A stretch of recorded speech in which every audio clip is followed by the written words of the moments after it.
Hello mga boss, ang pag-uusapan po natin ngayon ay patungkol sa investment. In this video, it is more related to the last video.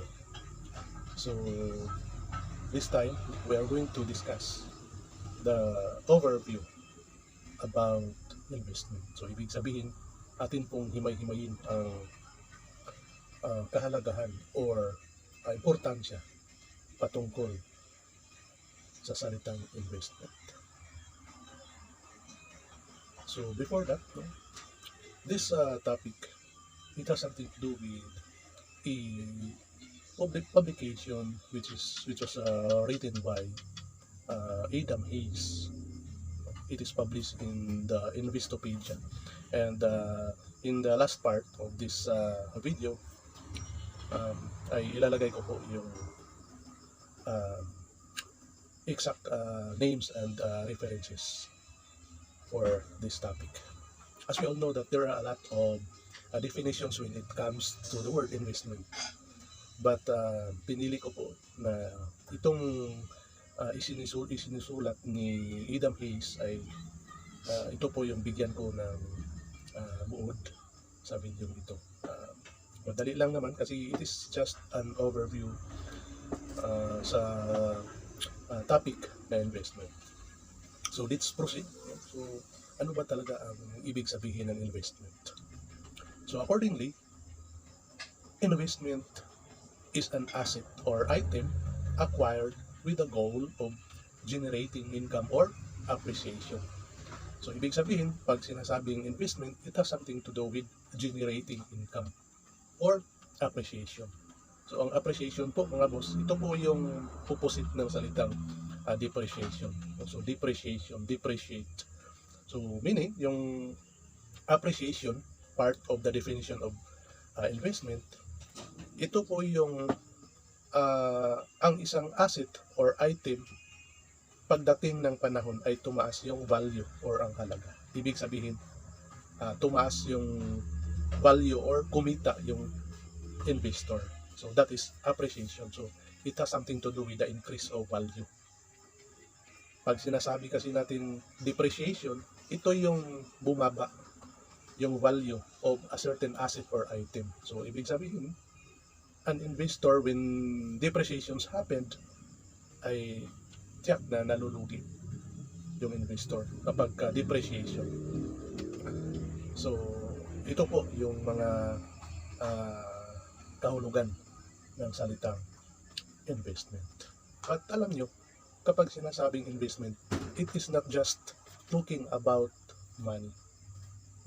So marami pong mga factors na pag sinasabing investment, it is not just about money. So bigyan ko kayo ng example. Ang isang estudyante ay nagsusumikap na mag-aral at nang siya ay makapagtapos na sa kanyang undergraduate course, ay pinili or nagdesisyon pa rin siya na magpursige na mag-aral sa kanyang master's degree. So that involved about future event. Kapag nag-aral ka, so ibig sabihin that you have your goal that in the future maybe you can achieve of it. So hindi po lahat ang salitang investment ay patungkol sa pera. Meron pong it's all about time. But then, ang purpose naman talaga yung sa isang estudyante na mag-aral siya, patuloy sa kanyang pag-aaral after nang nakatapos na siya sa kanyang undergraduate course, ay yung future goal niya na in the event na makapagtapos na siya sa kanyang masteral degree, ay magkakaroon na siya ng additional monetary benefits. Kasi based on that kind of accomplishment, ay iba na po yung compensation mo or sahod compared to those employee na hindi nakapag-graduate ng master's degree. So, ganun po. So, in investment, it has something to do also with, it is not about monetary aspects, but it has something to do with investing your time, skills. But if we are going to sum it up, still, yung goal naman talaga no, when it comes to investment is to generate income in the future. So mga boss, marami pa pong mga bagay-bagay na dapat alamin natin patungkol sa isyo or sa topiko ng investment. So sa ngayon, ito lang muna.